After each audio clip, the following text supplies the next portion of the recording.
Hopefully पिछले lecture में मजा आया होगा आपको। नर हो न निराश करो मन को सुन के, भाई मैथिली शरण गुप्त। अच्छा, उसके साथ साथ उसमें जितनी भी सारी चीजें मैंने बताई वो भी अच्छे से क्लियर होगा, कहीं पे कोई भी डाउट करी परेशानी नहीं होगी। अगर रहा भी होगा तो अभी तक आपने पूछ लिया होगा। सो एवरीवन, स्वागत है आपका इस last lecture of art and culture series में, जिसको हमने बहुत ही बेहतरीन वे में आप सभी के सामने प्रेजेंट किया, प्रस्तुत किया। होपफुली आपने इसको पसंद किया होगा। चलो बाकी बातें लास्ट में करेंगे, आगे बढ़ते हैं इस लेक्चर में। ये रहा कुछ डिटेल मेरे बारे में, आपको मालूम ही है।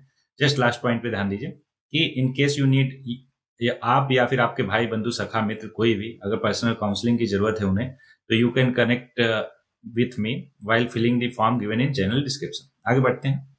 ये रहा इंपॉर्टेंट इंस्ट्रक्शन। पिछले लेक्चर में मैंने बहुत डिटेल में बताया था। होपफुली आपने पिछला लेक्चर देखा है, इसलिए फिर से एक्सप्लेन करने की जरूरत नहीं पड़े। ध्यान रहे क्रेडिट सिस्टम और साइंटिफिक टेम्परामेंट का। और एकदम बाकी कोर्सेज चेक करना ना भूलें। इस पूरे चैनल पे अलग अलग प्ले लिस्ट बना रखी है। ये रहा पहला क्वेश्चन आपके सामने। बोला चपचर कुट, क्या चपचर कुट एक फेस्टिवल है, सेलिब्रेट किया जाता है किस स्टेट में? तो एवरीवन, ये जो है फेस्टिवल है मिजोरम। किस स्टेट का? मिजोरम स्टेट का। ध्यान दीजिएगा, इसके बारे में और डिटेल पढ़ते हैं। एक फेस्टिवल है that is celebrated in the state of Mizoram. क्या? चपचर कुट। होपफुली प्रोनाउंसिएशन मेरा ठीक हो। By the Mizo people, Chapchar Kut is a spring festival that marks the end of the jhum या फिर shifting cultivation cycle and the beginning of a new agriculture season. Chapchar Kut is celebrated with various culture और religious activity, जैसे कि prayer करना, offering, dance, music, games और feast. Next question आपके सामने। Which one of the following script of ancient India was written from right to left? Right to left समझ रहे हो ना, राइट साइड से लेफ्ट साइड तक। तो ये था एलवेडिक खरस्ती, जो कि कांधार रीजन, आज के अफगानिस्तान और पाकिस्तान रीजन में प्रोमिनेंट था। उस में लिखा जाता था राइट टू लेफ्ट। ध्यान रहेगा कि आपको गुड। ये देख सकते हैं, script of ancient India that was written from right to left क्या है? खरस्ती स्क्रिप्ट है। एंशिएंट इंडो ईरानियन स्क्रिप्ट थी, used by various people in north west region of the Indian subcontinent and central Asia. इतना ध्यान रहेगा आपको। Good. कब? 3rd century BC में। ठीक है, ओके, इंट्रोड्यूस किया गया था वो। नेक्स्ट क्वेश्चन है, Badami rock inscription of Pulakeshin first is dated in the Saka year कितना? 465 में। अगर सेम चीज को लिखना हो विक्रम संवत में तो ईयर वुड भी कौन सा होगा? 4 स्टेटमेंट। चलो इसको क्या करता है, कैलकुलेशन करके मैं दिखा देता। याद कीजिए, एक है 78 एडी और एक स्टार्ट होता है 57 बीसी। तो दोनों को अगर हम प्लस कर दें क्या आ जाएगा? 8 7 15। ऐसा प्लस क्यों करें, माइनस क्यों नहीं करें? अरे भाई, एक बीसी है और एक एडी है, बोलो हाँ ना, इसलिए प्लस करेंगे। तो हो जाएगा 8 7 15 और 7 5 12 और एक 13, 135 हो गया। और 465 को प्लस कर दो तो आ जाएगा सम्मत ईरा में कितना आ जाएगा? 10 6 3 9 10, 4 1 5 6, तो 600। लेकिन यहाँ पे तो 601 है, वो इसलिए एवरीबडी क्योंकि एक स्टार्ट होता है मार्च में और एक होता है अप्रैल में, इसलिए 1 ईयर और प्लस करना पड़ेगा। तो ये 601 आ जाएगा। करेक्ट आंसर हो गया ऑप्शन ए। होपफुली आपको बहुत अच्छे से क्लियर। ये देखो, वही कैलकुलेशन करके इसने दिखाया है। क्या? 78 सीई में और से 57 बीसीई में, दोनों को प्लस कर दिया, कितना आ गया? 135। 600 में प्लस कर दिया, लास्ट में +1 क्यों किया? क्योंकि साका ईयर स्टार्ट होता है मार्च में और विक्रम संवत स्टार्ट होता है अप्रैल में, दैट्स वाई। बोलो एकदम क्लियर। अच्छा, साका ईयर कब स्टार्ट होता है? अभी मैंने पिछले लेक्चर में आपको बताया था 22 मार्च या फिर 21 मार्च, जिसको चैत्र बोलते हैं। क्या बोलते हैं? चैत्र। वैशाख, जेठ, आषाढ़, सावन, भादव, फागुन, ऐसे करके टोटल 12 मंथ मैंने आपको समझाया था वहां पे। बोलो हाँ ना। नेक्स्ट क्वेश्चन बहुत ही आसान। बोल रहा कि sequential order of the cycle of 4 युग, चारों युग का नाम याद ही है, बच्चों को याद रहता है। क्या? पहले है सतयुग, लेकिन यहाँ पे तो सतयुग आपको मिलेगा नहीं, क्योंकि सतयुग का दूसरा नाम है एवरीबॉडी त्रेता। तो पहले त्रेता, फिर त्रेता, फिर द्वापर और फिर कली। अभी क्या चल रहा? कलयुग चल रहा। तो इसलिए करेक्ट ऑप्शन एवरीबॉडी सी हो जाएगा इसका। ध्यान रहेगा कि आपको। गुड। आगे, विच one of the following was a self sect in ancient India? सबको पता है, आजीविका तो थे नहीं। महामयूर आप बिल्कुल थे। मत मयूरा जो है एवरीबॉडी, वो सेल्फ सेक्ट थे एंशिएंट इंडिया में। ठीक। और बाकी दोनों के बारे में पढ़ेंगे, चारों के बारे में पढ़ेंगे, डोंट वरी। देखो, पहले समझो कि 3 monastic order were instrumental in Shaiva Siddhanta diffusion through India. क्या क्या?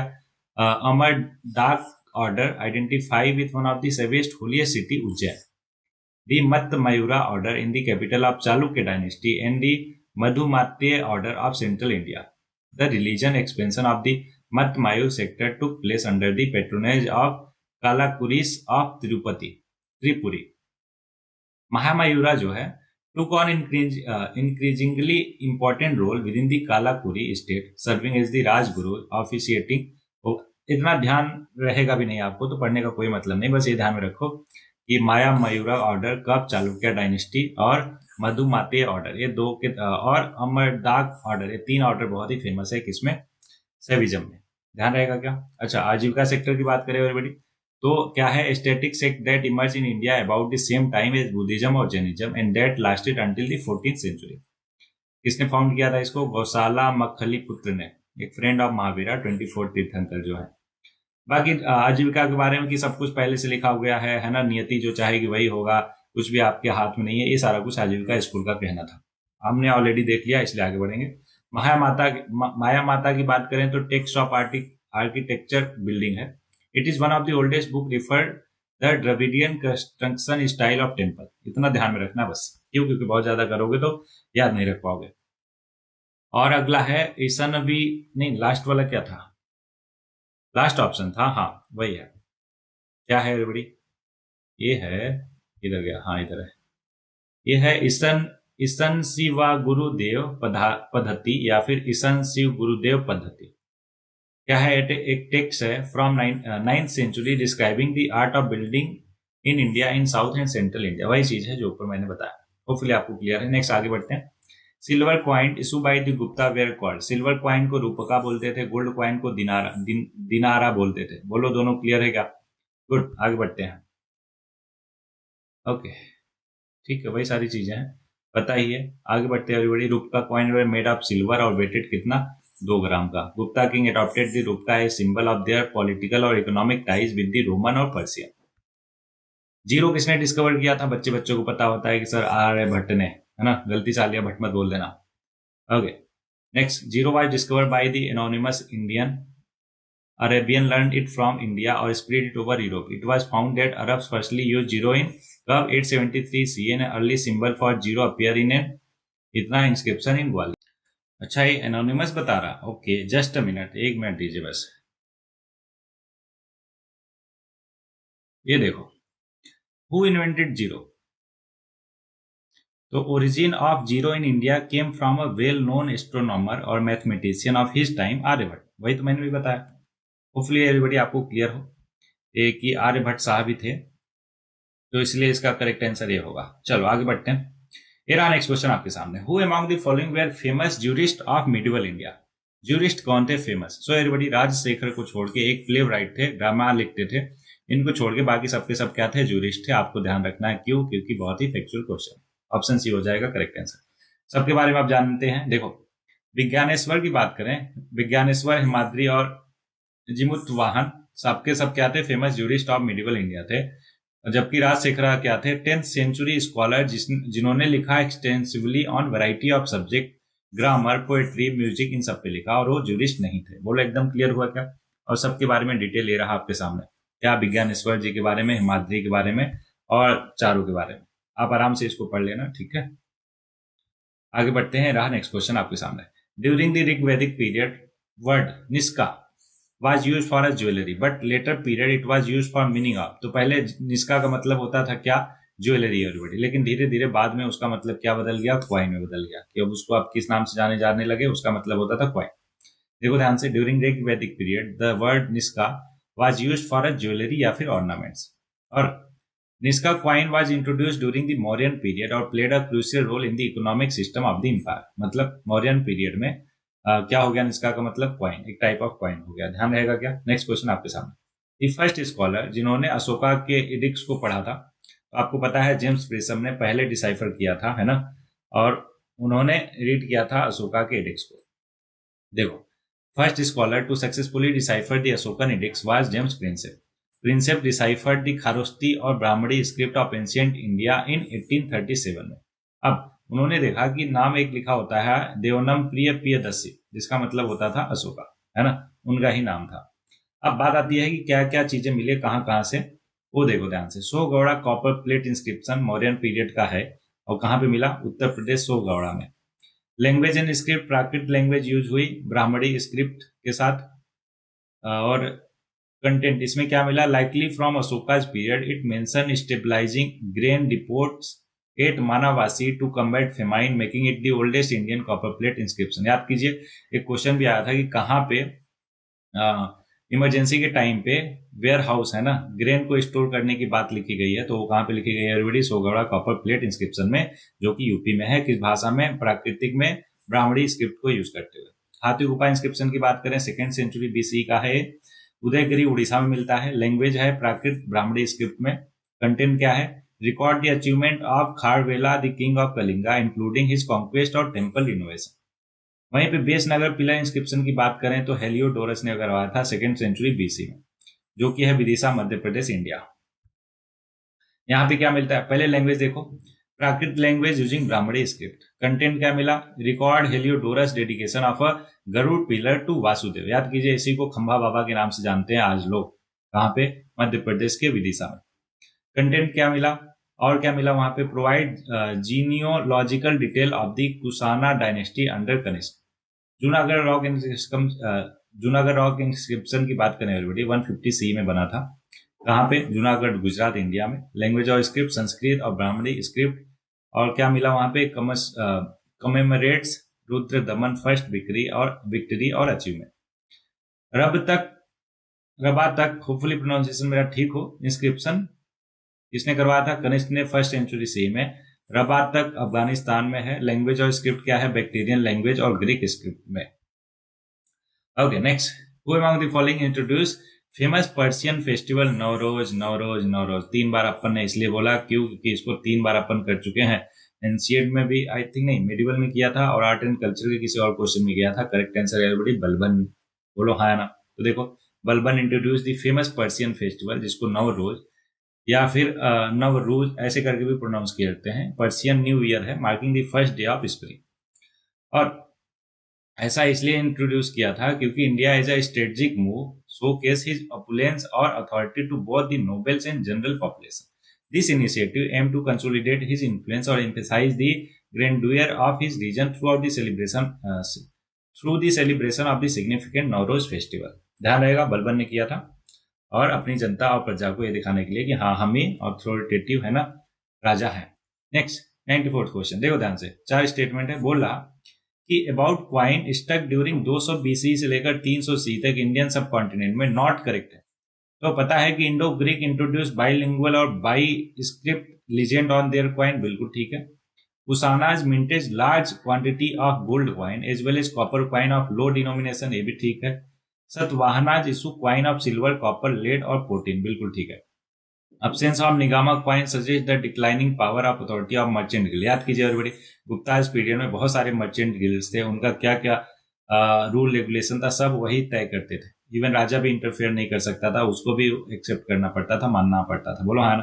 तो अब्सेंस ऑफ निगामा क्वाइन ये सजेस्ट नहीं करता कि वो डिक्लाइन हो रहे थे, उनका पावर डिक्लाइन नहीं कर रहा था एवरीबॉडी, उनका पावर तो और ज्यादा इन्फ्लुएंशियल था उस टाइम पीरियड में। तो इसलिए गलत हो जाएगा डी, और गलत ही हमसे पूछा था। देखो, absence of Nagma coins after 3rd century CE does not suggest the declining power and authority of merchant guild. In fact, merchant guild जो है continue to power or influencer during this period.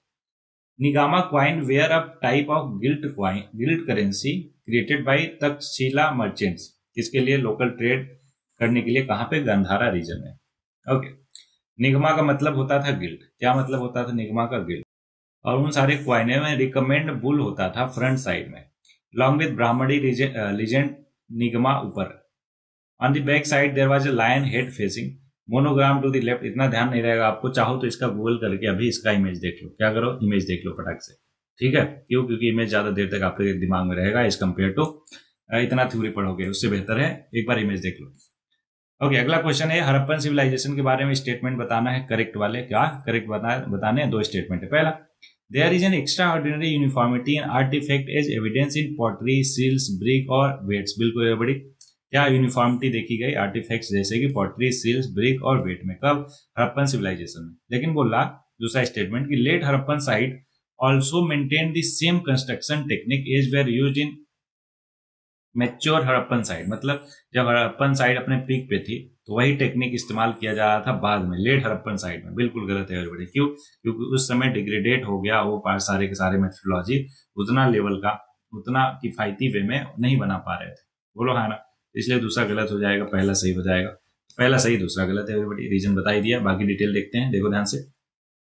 Harappan civilisation, जिसको Indus valley civilisation भी बोलते हैं, exhibited a high degree of uniformity in various artefacts, जैसे pottery, seals, brick और weights found across different Harappan site display consistent feature indicating a standardise production और possibly a centralise control over the civilisation. ठीक है, लेकिन वहीं पे letter Harappan side में क्या हुआ, उन्होंने मेंटेन नहीं कर पाए exact same construction technique as the mature Harappan site करती थी। ठीक है, टाइम के साथ देयर वेर चेंजेस और variation in construction technique and architectural style within the Harappan civilization.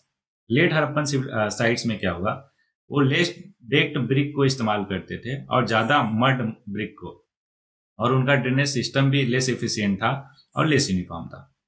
Late Harappan site जो है also like the chess board layout, the granaries और public bath were common in the mature Harappan site, लेकिन आपको late Harappan site में नहीं मिलता क्या, ये सारी चीजें, ग्रेनरीज, पब्लिक बाथ और चेस बोर्ड लेआउट। बोलो एकदम क्लियर, गुड।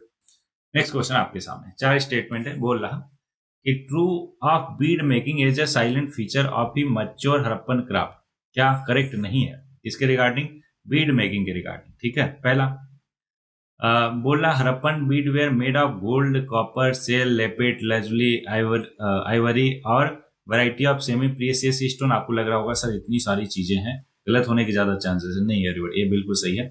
दूसरा, archaeologist have identified Beed maker shop on the basis of assemblage of unfinished object, बिल्कुल ठीक है। चंदू दाहो में बात करें, अब ध्यान रखिएगा, ये चंदू दाहो बोल रहा है तो आप समझ जाओ, आगे अगर कोई स्टेटमेंट पूछे तो बताओ कि बीड मेकिंग से कनेक्टेड है। टूल्स, फर्नेस और beads in various stages of preparation have been found, बिल्कुल सही है। अगला तो गलत कौन सा हो जाएगा, ऑब्वियसली डी हो जाएगा, क्योंकि पहला, दूसरा, तीसरा सही है। तो structure of बानावली yielded many beads in finished, semi finished और अनफिनिश्ड, बिल्कुल नहीं जरूरी। बानावली में आपको फिनिश्ड बीड मिलते थे, अनफिनिश्ड नहीं मिलते थे। बोलो एकदम क्लियर, तो इसलिए ऑप्शन डी गलत होगा। होपफुली आपको बहुत अच्छे से क्लियर हुआ कि क्यों गलत है।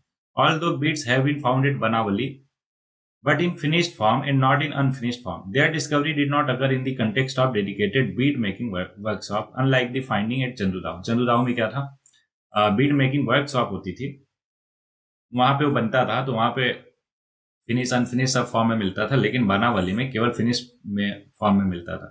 However, archaeologists had identified unfinished beads in factory site.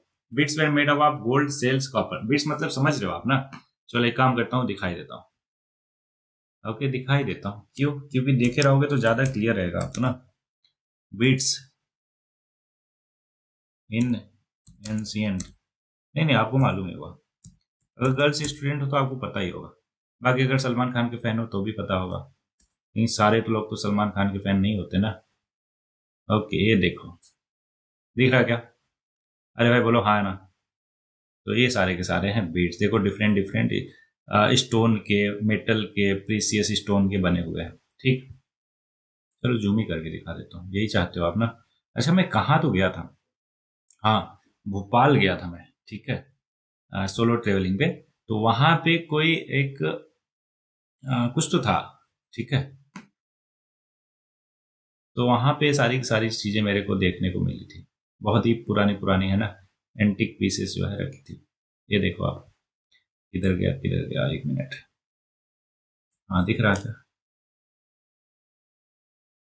ये है स्टोन बीस, स्टोन बीट्स।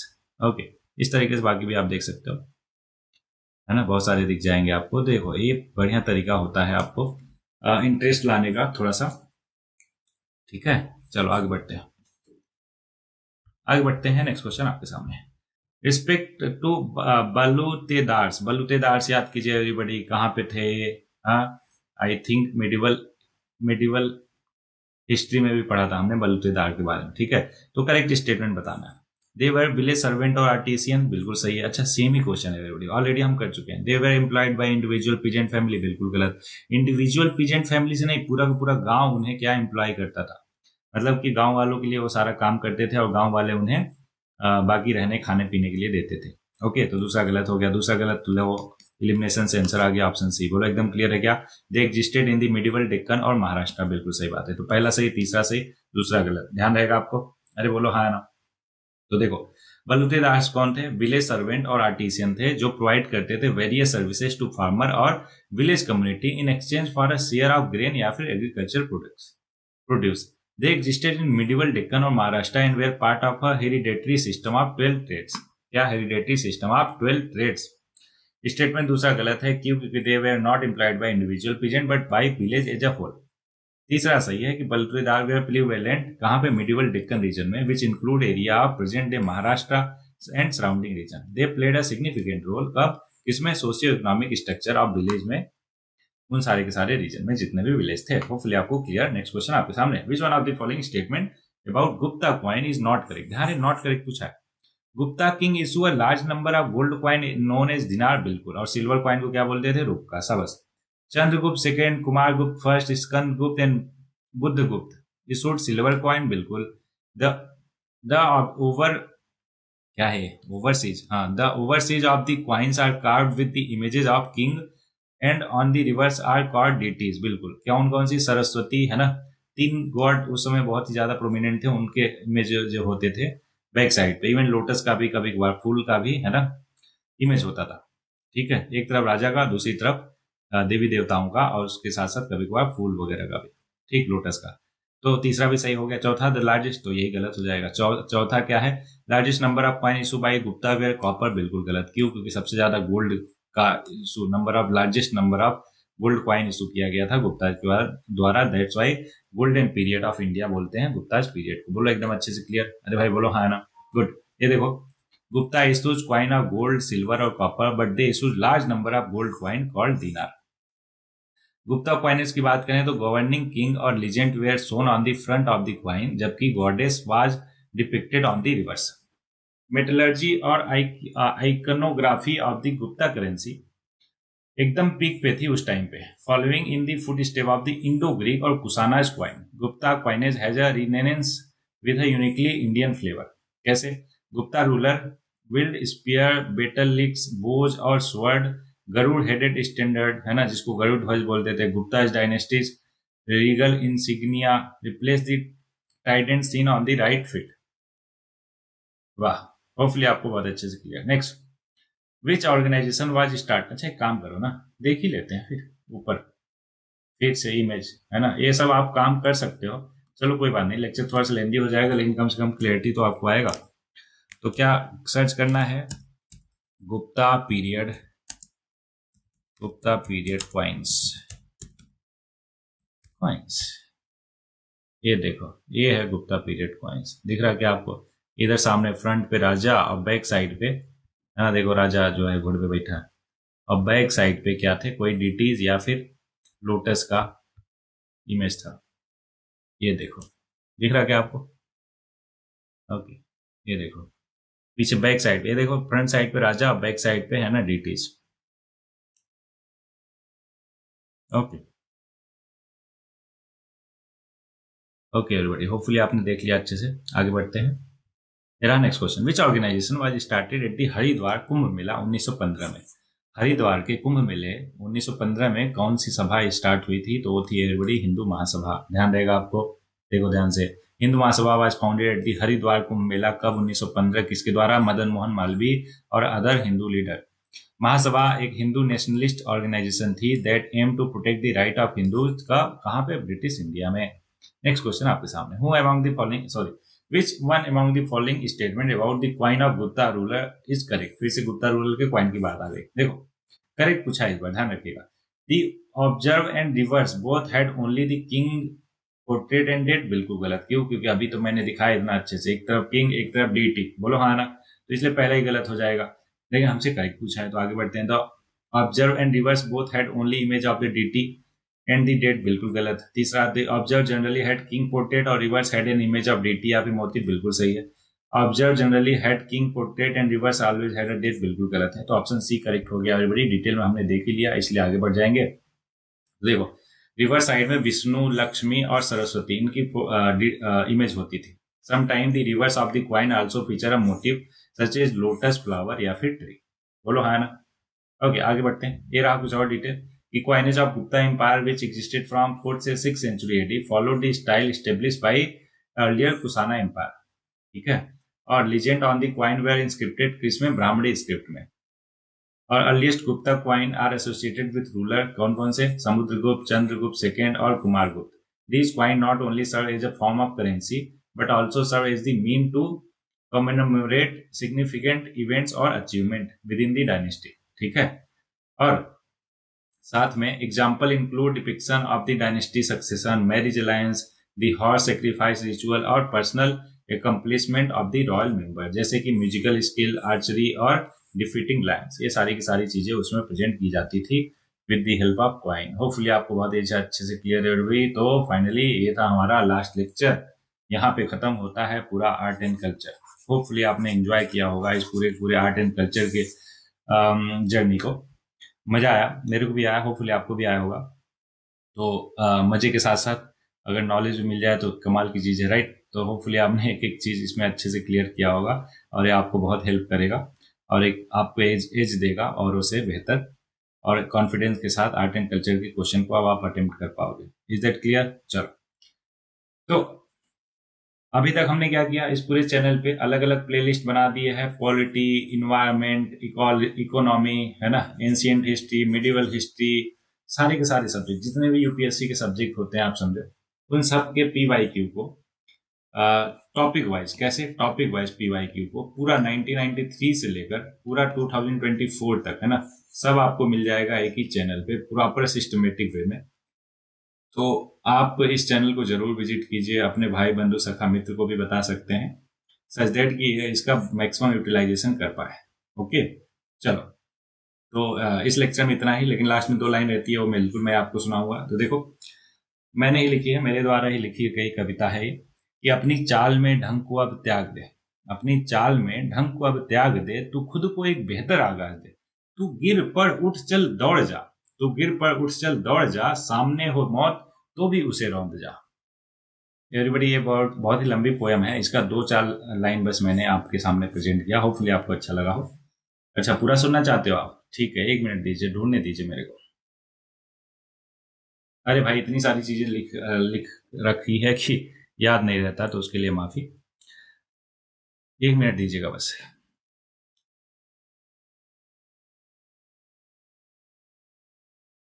तो एवरीवन, वो पोएम तो नहीं मिली, क्यों? क्योंकि वो बहुत ज्यादा नीचे है वेबसाइट पे। दूसरी पोएम है, उसको मैं आपको सुना देता हूँ, ये देखिएगा। पोएम का टाइटल है न गर्दन झुकाया कभी। ठीक है, मैंने लिखी है, तो ध्यान से सुनिएगा कि ओलों से डरकर न गर्दन झुकाया कभी, जिंदा था तो जिंदा नजर आया अभी, सहे सारे सितम फौलाद कर खुद को जिया, जख्मों को कुरेद कर फैसला सूझबूझ से लिया, जमाने ने आसियां बताया बारिशों से छुपने का, जमाने ने आसियां बताया बारिशों से छुपने का, मैं पिघलता रहा हर एक मौसम से रूठने का, शौक पाले नहीं सोच अपनों के झूठे सभी, मरा भी तो गर्दन को न झुकने दिया, कि ओलों से डरकर न गर्दन झुकाया कभी, जिंदा था तो जिंदा नजर आया अभी। होपफुली एवरीबॉडी अच्छा लगा हो आपको। तो इन्हीं शब्दों के साथ इस लेक्चर में बस इतना ही। मिलते हैं किसी नए सीरीज में, किसी नए लेक्चर में। तब तक के लिए आपको, आपके प्रिपरेशन के लिए, आपके पेपर के लिए all the best, all the very best. ऐसे ही मुस्कुराते रहिए, हंसते रहिए, खिलखिलाते रहिए, पढ़ते रहिए, आगे बढ़ते रहिए। Thank you. अच्छा, एक चीज और, इस पूरे कोर्स के बारे में, है ना, अपनी जो भी राय है, अच्छा लगा, बुरा लगा, भला लगा, है ना, वो लिखना बिल्कुल ना भूलें, सच दैट कि मुझे भी एक काइंड ऑफ मोटिवेशन मिलेगा कि हाँ, मैं हेल्प कर पा रहा हूँ बेहतर वे में आप लोगों के, राइट। तो इसलिए अगर एक छोटा सा फीडबैक रिव्यू अगर आप लिख दोगे इस वीडियो के कमेंट सेक्शन में, तो ज़्यादा बेहतर होगा मेरे लिए भी, और ऑब्वियस है इस चैनल के ग्रोथ के लिए भी, है ना। चलो आगे बढ़ते हैं। सो मिलते हैं नए लेक्चर में, तब तक के लिए पढ़ते रहिए, आगे बढ़ते रहिए।